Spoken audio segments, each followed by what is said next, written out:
All right, hello coders. Today we're going to take a slightly different tack in our video and in our project, and we're going to get into coding some math.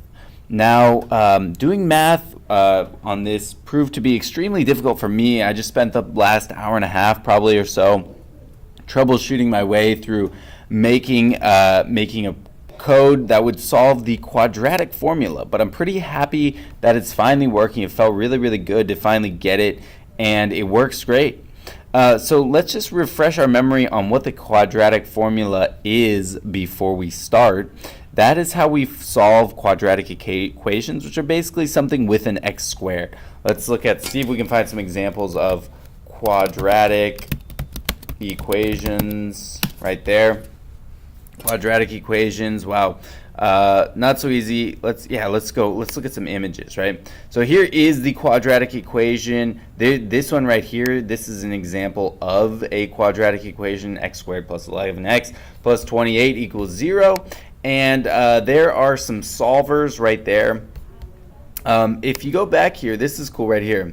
Let's see, quadratic equation solver right here. And let's see, quadratic equation solver. So look at this. Now you enter in A right here. You type in whatever you want, 1. And let's say B is 4. And let's say C is also 4. Right? There's only one root right there, and it gives you this nice little graph. So I actually know how to code this. So check this out. This is going to be really awesome. We're going to go right here and look at our code. And so now this, unfortunately, mine is not as aesthetically pleasing as this one. I'm assuming that you guys are going to be able to use your abilities with HTML and CSS kind of in combination with the math that I cooked up today, and we'll figure it out. We'll figure out how to make it look a little better. But as you can see, you have to type in your a, which is the coefficient in front of the x squared, your b, which is a coefficient in front of the single x. Let's change that to an 8 or something. Yes, and then our c, let's make it a 16. Oh, not an 18, a 16. No, complex roots, not what we want. Let's try 4. Does that only one root? My goodness. Plus 0. Did it work? No. Oh, okay. There you go. Right. So then you can see your roots are right there, -2 and 0, right? So you have to enter in the A, you enter in the B, and you enter in the C. Okay, so in my code, let's look right here. What I did was I prompted for a variable, what's coefficient A, and I assigned that to variable A. Then I did the same for B and C. Now I was running into a problem where I think it was giving me strings. I don't know if this was actually a problem or if it was just another problem made me think that I had strings. But anyways, just to be sure, I went ahead and changed A into A minus 0, B into B minus 0, and C into C minus 0. That just makes them numbers instead of strings because you're attempting to subtract something. So it just tells the computer, okay, turn it into a number from just the character 4 or whatever it is. Okay. Then I put in a bunch of alerts here. So one trick is, like, when you can't figure out something to work, you just put a bunch of alerts in. That way you can kind of test and see what was going on. So I had an alert right in here for A times C. Let's go ahead and delete that. Control S, we'll save it. Okay, so then here we go. So let's look at the actual formula that we were trying to make right here. The quadratic formula is -b plus or minus the square root of b squared minus 4ac. So I focused right here. On the b squared minus 4ac at first, and I made a variable b squared right there equals b times b, and then 4ac was 4 times a times c. Okay, and then I made a variable radical, and now this has a special name, but I kind of forgot what it was. So anyways, there you go. Math dot square root, make sure to capitalize the m, that one took me a while to figure out. Math dot square root of b squared minus 4ac.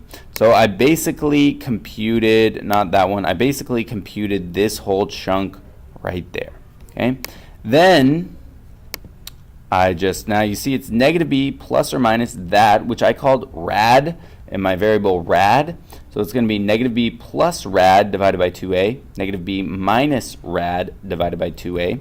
So I just went ahead and coded answer 1 equals negative b plus rad divided by 2a, and negative b minus rad divided by 2a.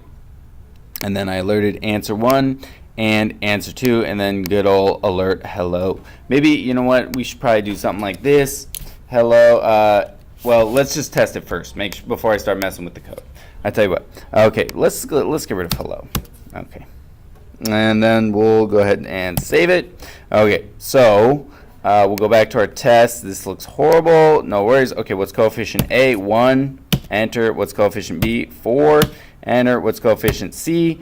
Enter. Now this is going to give me both of them 0. Okay, and then negative 2 and negative 2. Perfect. Where'd that extra 0 come in? I must have an alert in there somewhere. Let's see. Alert that. Alert rate. Okay, so it tells you what the radical, that part under the square root, is there.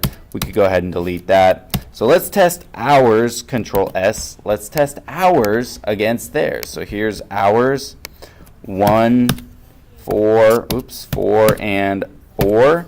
Perfect. All right, let's do another one. Let's try 1, 6, no, sure, 6, and 5. Okay, so we should get negative 5 and negative 1. Let's test it out.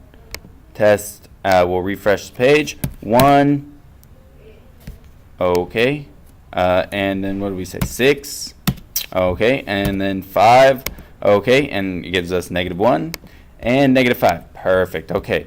So we'll say answer, and then I'm just going to clean this up. The first root is, and then we'll put in that. Let's put a space in right there.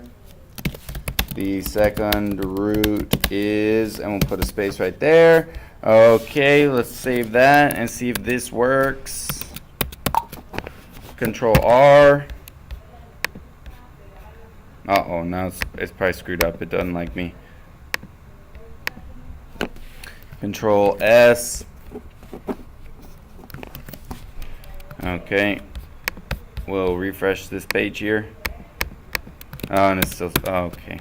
Okay, what a disaster. Does it still work?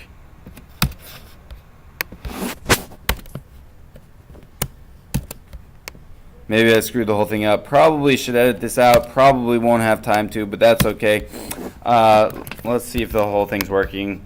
I don't mind showing you guys a little bit of the struggle here. 1, 4, 4, negative 2, negative. Okay, that's working. So it clearly just, I screwed it up when I put this in here. Alert. Okay, now I know this works. Answer 1. So I'm just going to wrap that in quotes, and let's save it again. Go back here and refresh it.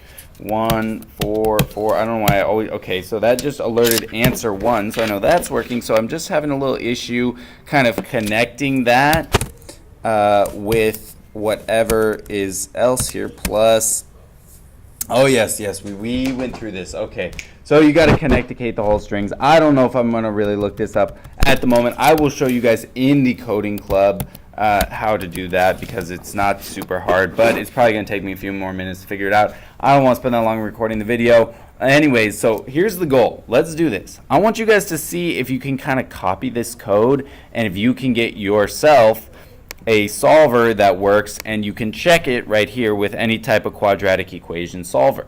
Then let's see if we can make another one. Can we make something like this? A Pythagorean theorem calculator. Right? Can we make something like this? A Pythagorean theorem calculator. Or could we make something like this? A sine, cosine, tangent calculator, something like that, right? And now is this, here we go. Okay, so calculate the hypotenuse if you know leg A, leg B, right? So we can go ahead and try to do something like this on our own. Sound good? All right, well, thank you for watching. Thanks for being part of Coding Club, and I'm stoked to do some math finally.